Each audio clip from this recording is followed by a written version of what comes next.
سڵاوی خۆی گەورەتان لێبێ. پێتان شادم لە بەرنامەکەتان بەرنامەی ڕووناچی فەرموودا. ئەزیزانم، ئینسانی مسلمان ئەگەر بێت و ڕەوشت و ئاکاری هاوشێوەی پێغەمبەری خوا صلی الله عليه وسلم جوان بێت، ئەوە دەبێت بە ڕەحمەت نەک تەنها بۆ مرۆڤەکان، تەنانەت بۆ بێزمان و گیاندارەکانیش. چەندین فەرموودە ئاماژە پێکراوە دەربارەی بێزمانەکان، دەربارەی گیانداران لە ئاینی پیرۆزی ئیسلام حەق و مافی ئەوانیش دراوە. کەچی لە ساڵی 1882 لە بەریتانیا بڕیار دراکەوە مافی ئاژەڵات دابدرێ و مافەکانیان پێشێن نەکرێ. کەچی ئیسلام ساڵەهای ساڵە مافەکانی بۆ ئەوان داناوە و باسی کردووە.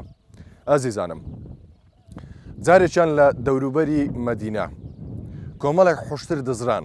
یەکێک لەو حوشترانە حوشتەکەی پێغەمبەری خوا بوو صلی الله عليه وسلم کەوا کافرەکان دزیان، ناوی عەضبا بوو حوشتەکەی. ئیدیکە ئەو حوشترانەیان دزی و گەڕانەوە لە ڕێگا. ئەو چەتە و دزە کافرانەکەوە ئەو مەجموعە حوشتری مسلمانەکانیان دزی، ئافرەتێکیان لەسەر ڕێگا بینی ئەویشیان برد لەگەڵ خۆیان. ئیدی ئافرەتەکە شەو لەگەڵیان مایەوە لە شوێنەکە، خۆی بێدەنگ کرد تاوەکو هەمیان خەوتن. ئیدی هەوڵیدا ڕابکە چووە ناو حوشترەکان، هەموو حوشترەکان دەنگەدەنگ و بۆڕەبۆڕیان بوو، دەترسا کەشف بێ. تاوەکو دەی گەیشتە ئەو حوشتێکەوە هیچ دەنجینە بۆ حوشتەکەی پێغەمبەری خوا بوو صلی الله عليه وسلم کە ناوی عەضبا بوو. ئیدی سواری حوشتەکە بوو، بەپەلە ڕای کرد و گەڕاوە بەرەو مەدینە تاوەکو ڕۆژی بەسەر دەهات. ئیدی ئافرەتەکە نەزری کرد کاتێک کە ترسەکەی لە ناو دڵی نەما، وتی خوایە جەنوعت بێ، بەس ئەگەر بە سەلامەتی بگەمەوە شاری مەدینە، نەزر بێ ئەو حوشترە دەکەمە قوربانی و سەری دەبڕم. ئیدی کە گەیشتەوە ناو شاری مەدینە، خەڵکەکە ناسیانە و بینیان حوشتەکەی پێغەمبەری خوایە صلی الله عليه وسلم. ئیدی دڵخۆش بن و چیرۆکەی بۆ باسکردن و چۆ لای پێغەمبەری خوا صلی الله عليه وسلم، وتی یا رسول الله، نەزرم کردووە کە ئەم حوشترە بکەمە قوربانی و سەری بڕم. پێغەمبەر وتی کارێکی هەڵەت کردووە. نەزر یەکەم جار لەسەر شتی خەڵکی نابێت، دووەم جار لە جیاتی ئەوەی کەوا تو شکرانە بژێری خوای گەورە بکەی و خێرێک بکەی، بۆچی نەزرێک دەکەی کە ئەو حیوانە بکەیتە قوربانی و سەری بڕی، لە جیاتەوەی سوپاسی بکەی و خواردنی پێ دەکەی. بزانە پێغەمبەری خوا صلی الله عليه وسلم چەند بە تەرکیز بووە، چەند بە ویژدان بووە. ئەو ڕەوشتە جوانە لە ئیسلام هەیە کەوا تەنانەت مافی بێجیانەکانیش دیاری دەکات و حەقیان پێدەدا و شایانی ئەوەن کەوا دەستخۆشیان لێ بکەی و خواردنیان پێ بدرێی، کەوا لە شتێکی ئەوە یارمەتی داوی دەربازی کرد.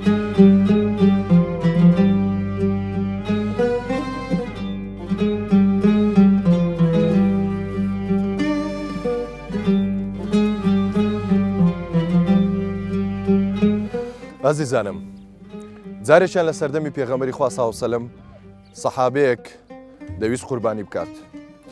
ئیدی مەڕەکەی لە عەردا بوو، قاچی خست بووە سەر ملی و چەقۆکەی لە پێش چاو تیژ دەکردەوە. پێغەمبەری خوا صلی الله عليه وسلم کە ئەو دیمەنەی بینی زۆر تووڕە بوو، گوتی بۆچی دوو جار دەیکوژی؟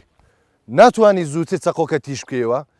هەرچەندە ئەوە بێ زمانە و زمانیشی نییە، بەڵام بۆچی وجدانی ئازار دەدەی؟ پێشەوەی سەری بڕی بۆچی چەقۆکەی نیشان دەدەیتەوە تیژی دەکەیتەوە؟ زووتر چەقۆکە تیژکەوە، دواتر یەکسەر سەری ببڕە و دوو جار مەیکوژە.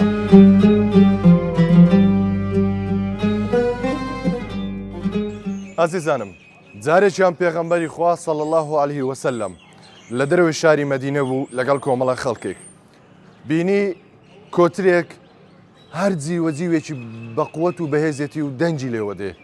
ئیدی پێغەمبەری خوا صلی الله عليه وسلم تێگەیشت و زانی ئاوریداوە لە کەسەکانی دەوروبەری، گوتی ئەوە کوانێ بێچووەکانی ئەو باڵندەیە، هەر ئێستا بۆی بگەڕێننەوە، ئەوە بە دوای بێچووەکانی خۆیەوێتی. ئیدی ئەو کەسانێکە لە دەوروبەری بوون بێچووەکەیان بردبوو، یەکسەر بێچووەکەیان گەڕاندەوە سەر هێلانەکەی و باڵندەکە بێدەنگ بوو. سەیری ڕەوشتی پێغەمبەری خوا بکە صلی الله عليه وسلم، تەنانەت ڕەحمەت و بەرەکەت بووە بۆ بێجیان و بێزمانەکانیش.